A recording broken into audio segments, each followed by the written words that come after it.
بسم الله الرحمن الرحيم، والصلاة والسلام على رسول الله وعلى آله وأصحابه وأتباعه إلى يوم الدين.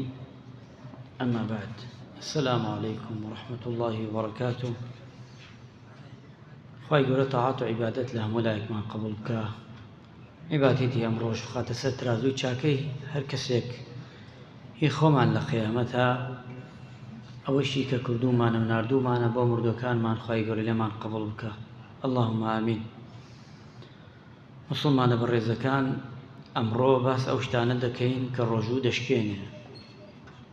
لەوەیە لای هەندێکتان معلوم بێ ئەگە پرسیارشی تابوو لە خزمەتتانە دەبین وتار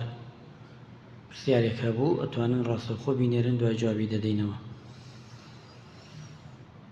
ڕۆژوو بەتاڵ ئەوانەی کە بەتاڵی ئەکاتەوە ڕۆژوو چین ئەوانە؟ یەکەمیان خواردن و خواردنەوە بە عەنقەس بیخۆی ڕۆژەکەت بەتاڵ دەبێتەوە. بەڵام ئەگەر نەزانی بە نەزانین بێ ڕۆژەکەت تەواوە و ئەچی لەسەری، یعنی ئاگاد لە خۆت نەبێ، فکرت لای ڕۆژەکە نەبێ، بەعدەجار قومێ ئاوە کەوچکێ چێشتا، ئەمانەیە کە نازانی.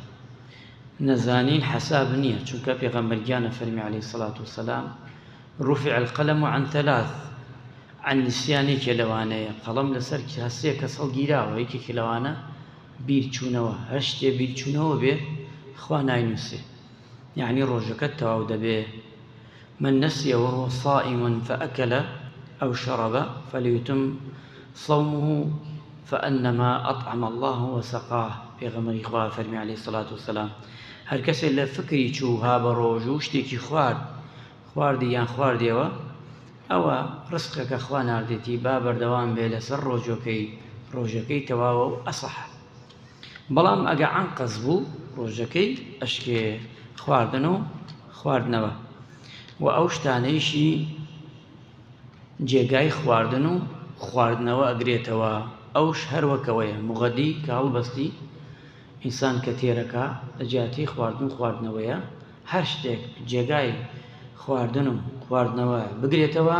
ئەوش ڕۆژەکەی پێدەشکێت. دووەمیان ئەو شتانەی کە لە لاشەی مرۆڤ ئەچێتە ناو جەستەیەوە. ئێمە مرۆڤ شەرع شەرم نییە و 7 کون هەیە لە گیانی مرۆڤە. ئەو کونانە شتی لێوە بچێتە ژوورەوە، ئەوە ئەو کاتە ڕۆژەکەت دەشکێ، ئەبێ وریابی بە تایبەتی ئەو شتانە کە جێگای خواردن و خواردنەوە بدات، یا ڕاستەوخۆ دەشکێ. سەر باسەکەین لەسەری، چونکە ئەم قسەیە زۆر هەڵەگرێت. ئەوانەی کە لە لووتەوە، ئەوانەی لە گوێوەوە ئەڕوا، ئەوانەی لە دەمارەوەیە کە ئەڕوا، ئەمانە ئینسان بتوانێت بەیانیان و یێواران بیکە، ڕۆژان نیمەڕوان نەیکە. ئەگەر هات و زۆر ضرور بوو قەترەیەکە هین چاوە هین گوێیە یان شتێکە تێتەن، چونکە ئەمانە گشتی دابەزێتە ناو قڕوش دابەزێتە خوارەوە. بۆ ئیمامی شافعی لەمانە زۆر تونە، ئەڵێ نابێ ڕۆژوو ئەمانە بکە بە هیچ شێوەیە، چونکە ناتوانێت سەیتەرە. ئەگەر ناچار بوون ئیمامەکانی تر ڕەئی ئیمامەکان تر وەرگین هەندێکیان وەک قەترەوە ئەوانە، ئەوە ئەو کاتە ئەبێ وریابی هەرچی هاتە ناو قوڕگە دەبێ فڕی بێ، فڕت نەدا ڕۆژەکەت بەتاڵ دەبێتەوە. یعنی باشتر و چاکتر وایە قەترەیەک تێ سێ وەختەیە ئێوارە بەکاری بێنە لە دوای فتار یان 2 سەعات دواوە، یان پارشەوش بەکاری بێنە، سەرێ بەکاری مێنە قەیچەکە خۆچی تایە. ئەگە هەست زۆر ضرور بی شەوەکە بکە 3 بەشەوە، یان ئەگە کردتش لە ڕۆژە ئەبێ وریایبی فڕی بدەی دەریکەی. ئەمە ئەبێ ئاگال لێبێ. ڕشانەوە یەکێ لەوانەیە، ئەگەر ئینسان خۆی ڕشیاوە ئەوە عەنقەس نەبوو، لا ئیرادی بوو، ئەمە هیچ، بەس خۆی ڕشاندەوە ڕۆژەکەی ئەشکێ بچێتە خوارەوە نەچێتە خوارەوە، بە عەنقەس خۆی بڕشێنێتەوە، چونکە هەوە خواردنەکەی عەنقەس خواردێتی، هیچ فەرق ناکە. هەر شتێ بە عەنقەس بێ ڕۆژەکەی دەشکێ. بەڵام ئەگەر لا ئیرادی بوو وەک خواردنەکە بوو لە فکری چوو قومێ ئاوی خوارد، لەو لاشەوە نەیزانی بێژین بەدەست خۆی نەبوو ڕشاوە، بەڵام بەمەرجێ قوتی نەدا فڕی دات، ئەوە ڕۆژەکەی ناشکە ئینشاءالله تعالى. ئەمانە ئەبێ وریابین. دەرزی هاکەذایی بدەی لە خۆت طەبیعیە دەرزی، بەڵام دەرزیە بدەی لە دەمار بۆ ئینسانەکە بە قووەتکە چی جەستەی چی خواردنی چی ڕوحی، ئەوە جێگای خواردن و خواردنەوە ئەگرێتەوە، ئەو کاتە ڕۆژەکەی لەمەدا دەشکێ. خەڵە شاخ ئایا ڕۆژوو دەشکێنێ؟ خۆی نایشکێنێ، ئەڵێن لە ئەسڵح بەس باشتر وایە لە ڕەمەزانە نەیکەی چونکە بێتاقەتەکە بێهێستەکە، باشتر وایە کەوان فەرمویان. ئەو شتەکانی ترش هەروەها قوربانە چین لەسەری ئەوانەی کە ئەو شتانش وەک گوێرەی قەترەکە و ڕوشانەوەکە و ئەوانەیە هەموو شتێ لای مرۆڤ لای خۆی ئەمێنێ، خۆی ئەتوانێت حکمدا لەوەی کە ئایا بتوانێت دەری بکە ڕۆژەکەی ناشکێ، بەڵام ئەگە چووە ژوورەوە ڕۆژەکەی دەشکێ وریابێ. ئەگە قسەیەکتان بێ لەسەرەمە من لە خزمەتانە ئەبم لێوەگە پرسیارێ بکەن دوای جوابی دەدەینەوە. سێمیان جیماکردن لەگەڵ خێزانتە کاری شەرعی سەرجەیی بکەی، ئەمش لە ڕۆژوو دەشکێنێ بەڵام شەو نا. ئەبێ وریابیت کەفارەتەکەشی زۆر قورسە ئیمانداران مسلمانان، ئەبێ 60 ڕۆژ ڕۆژوو بگری، 2 مانگ ڕەبەق لەسەر یەک نابێ، یەک ڕۆژ بینی بێ، یەک ڕۆژ بینی تێکەوت ئەو کەفارەت ئەڕوا. ئەمە وریابێت ئینسان بە تایبەتی بۆ گەنجانەی کە تازە خێزانیان پێکێناوە ئەبێ وریای خوان بن، باش وایە بە هیچ شێوەیەک نێزگی خێزانیان نەکەنەوە چونکە لەوێ سەیتەرە نەمێنێ بەسەر خۆیانەوە، ئەمە بکەن دوایی کەفارەتەکەی قورسە. یان 60 فەقیر ئەبێ تێرکن، 60 فەقیر، بەڵام نابێ ئێمە ڕابکەین 60 فەقیرەکە تێرکەین. شەرع دایناوە پلە پلەیە، یەکەم توانیت نابێت دووەم بکەیت. ئیستا زۆر جار فتوا درێ ئافرەتێ شیرەدا، وەڵا کەفارەتی چەند بدەم؟ کەفارەت بدەی هەموو دنیا بدەی ڕۆژی تەعویزی ئەو ئافرەتە ناکە، با بزانە مسلمانەکە. بۆ ئەم ئافرەتە ئەتوانێت ڕۆژوو بگرێیان بتوانێت ئەبێ بیگرێتەوە مەحاڵە پارەدان حەزەکەی هەموو دنیا بدە خێری نایگرێتە پارە. کاتێکە ئەم ئافرەتە ئەم کەسەمان ئەم پیاوە ناتوانێت ڕۆژوو بگرێت، ئەمجا ئەچین بۆ پارە ئاخر حلە ئاخر مەتافە، نەک ئێمە هەموو شتێک پارەم وەڵا پارەمێ 600,000 ئا 200,000 دەم، خوا احتیاجی پارە نییە، خوا ڕۆژی گەرە لە منوت وانێ یا أيها الذين آمنوا كتب عليكم الصيام كما كتب على الذين من قبلكم لعلكم تتقون. بۆی بە ڕۆژوو نێزک بنەوە لە خوا مەبەستی ئەمەیە. ئەبێ وریابین زۆر جار یعنی ئەمە ئەکرێت فتواشە لێ قسە هەیە لەسەرمە، بەس ئەم قسانە زەعیفن. ئێستا بۆ نمونە ئافرەتێکی دەر ابن عباس و ابن عمەرە فەرمن پارە بدە، بەڵام ئەم ڕێیە بە قووەت نییە چونکە ئێمە حەدیثمانەیە، چونکە ئێمە ڕێی جومهورمانەیە. تۆ ناتوانی ڕێی سەحابە نابێتە حجە، ناتوانی شتی لەسەردانی یەک سەحابە 2 سەحابە. زۆر جار سەرەکەی مامۆستایانی ئاینیش ئەکەونە هەڵەوە، ئەبێ کاتێ قسە ئەەکەی بزانی لە شەرعا جمهورت هەبێ نابێ ڕێی یەک کەس وەرگری. ئێستا ئێمە شتێکمانەیە، 4 ئیمان بەڕێزمانەیە، عولەمایانی متەقەدیمیمانەیە، مؤەخرینمانەیە، ئێمە دین لەسەر ئەم فتوایە هەمووی کۆ دەکەینەوە. ئێمە ناگەڕین بە دوای ئارۆزەکۆی خۆمان لەکوێ یەک ئیمان فەرموویەتی ئیتر تەواو، نا، ئێمە سێرەکەین ڕەئی زۆرینە کامەیە ئەوا بەبژێ، چونکە ئەمە فتوایی دەی بۆ خەڵک خەتەرە، دوایی وانەبێ تۆ گوناحباری تۆ تاوانباری. ئەبێ وریابی تایە ئەم شتانە شتی گاڵتە نییە. بەخوا قەت خۆتان مەدەن لەمە بێژە نازانم بە قورئان زانیت هیچە من نییە خۆم ئەژم نازانم. ئایسە تۆ پرسیارم لێ بکە بێژە کاکە تەلاق، ئەژم کاکە وەرە یەک وەرەقەت بۆ کەم بچۆ بۆ کەلار بڕۆ بۆ ژنەی فتووە، ئیش من نییە. میراسم بۆ دابەشکە، کاکە وەرە میراثت گەرەک بڵێ، هەیە گەرەکێتی میراث لە تەلەفۆنا بۆی حیلکی چۆنە بێ خۆشکەی دانیشتە لە پاڵیان ناوێرێ دەم بکاتەوە بە سزمانە. مامۆسا ئەوە خۆشکەم و تێدی گردنت ئازابی، ئێوێری قسە بکات بە سزمانە. وەڵڵی ئەمە وەک گۆشتی بەرازەکەتەوەی خۆی، ئەوەنە حەڵاڵ نییە بۆت. بابەگیان ئەمە چۆنە بیاوە لە تەلەفۆنا گەرەکێتی سەگەری و تەلەفۆن فتوای بۆ دەم نابێ. تۆ بێ دانیشی با من پرسیاری لێ بکەم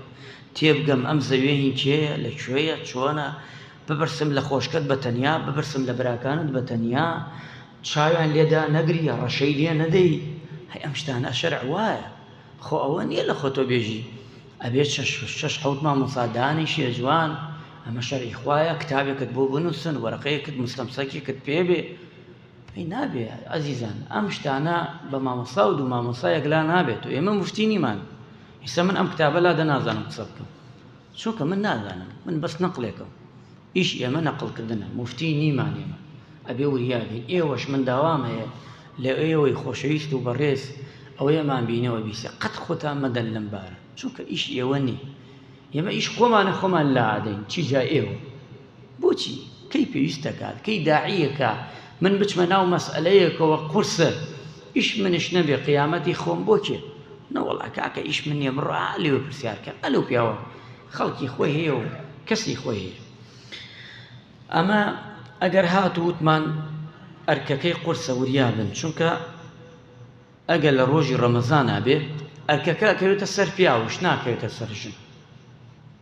یعنی کەفارەتەکە کەوێتە سەر پیاو ئەو حەدیسەی پێغەمبەری خوا هەیە صلی الله علیه وسلم کابرایەک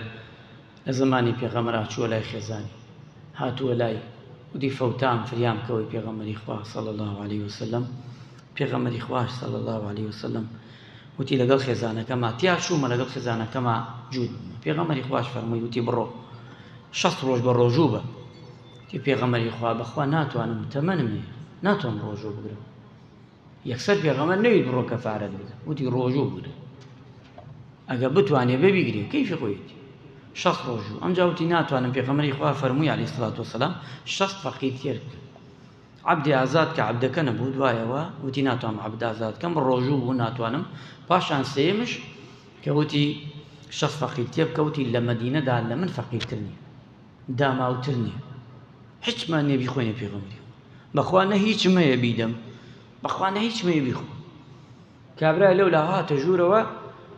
سەپەتەی خوڕبای پێ بوو وتی ئەوە خوڕماکەیە بی بە بۆ ماڵ و مناڵت کەفارەتی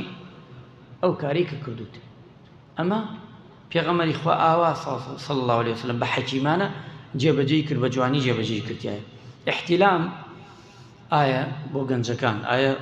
لەشگرانی گەنجانی کوڕان و کچان ئایا ڕۆژوو دەشکێنێ ناشکێنێ بەس واجببوونی خۆشۆردنە حەیض و نیفاسی ئافرەت ئەمانە نابێ ڕۆژوو بگرن هەتا دوای ئەوە چی کە پاک بنەوە لە عادەی خۆیان ئەو حەدیسەش هەیە ئەفەرمێ ئافرەت نوقسانە زۆر جار ئەوانەی ناحاڵین ئەڵێن نەها ئیسلام و تێدی ئافرەت نوقسانە ئەوان چۆن تێبن ئەڵێن ئەوە تا ئیسلام وە پیاو بۆ نایەژێ نوقسانە و ئافرەت بۆڵێ نوقسانە ئێوەش جوابی چی بدەنەوە بڵێ قوربان تو لە دینە پاکەکەی ئێمە تێناگەی ئیسلام و تێتی ئافرەت نوقسانە لەبەر ئەوەی حەیض و نیفاس و عادەی شەرعی هەیە پیاو نیەتی مەبەستی ئەمەیە مەبەستی ئەوە نییە خوانەکە ئافرەت نوقسانە لە عەقڵە نە ئەمە نییە ئیسلامەکەمان وا ئەڵێ کاکە لەبەرەوەی ئەمانە لە ئافرەتە هەیە بەڵام لە پیاوە نێ عولەمایان هاتوونە تەفسیری و حەدیسیان ئاوا کردووە وڵامیان داوەتەوە شتی کەسێک لە دین هەڵگەڕێتەوە کافر بێ مرتد بێتەوە ئەوش کە چیە بێ ڕۆژەکەی بەتاڵە بێتەوە بەچی ڕۆژوو بشکێنین باشتر و چاکتر وایە بە خوڕما و ئاو بۆ ئەم قسە کراوە وفاكهة مما يتخيرون ولحم طير مما يشتهون تەماشای ئەهلی باشت کە خواگیان میوەی پێشی خواردن داناوە عولەمایان دەفەرمن قسەی زۆر هەڵەگرێ و ئایەتە ئەفەرمن ئەم ئایەتە ئەوەیە کە پێغەمبەری خوا جێبەجێیەکە ئێواران پێمان ئەڵێ بە خوڕما بشکێن ناڵێ بە چێشت بشکێن بە ئاو بشکێن چونکە ئەمانە ئیسفادەی زۆر زۆری هەیە ئینسان ئاو بخوا بۆ کلێکانی باشە ئینسان ئاو بخوا دەم و قوڕگی هەمووی ناوسنگی تەڕە بێ پاکە بێتەوە خۆی ئامادەکە ئیعازەدا بە خواردن ئیتر شتی زۆریان وتۆ عولەمایان بۆیە وتیانە بە تایبەتی لای پزیشک دکتۆرەکان وتیانە ئاو خواردن شلەمەنی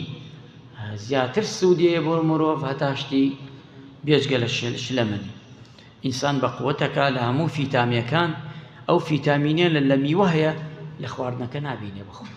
سنەت وایە میوە ئیسە لە ئێمە عرف وایە میوە دوای چێژ دێنین هیچ سوودی نییە ئەو عرفە هەڵەیە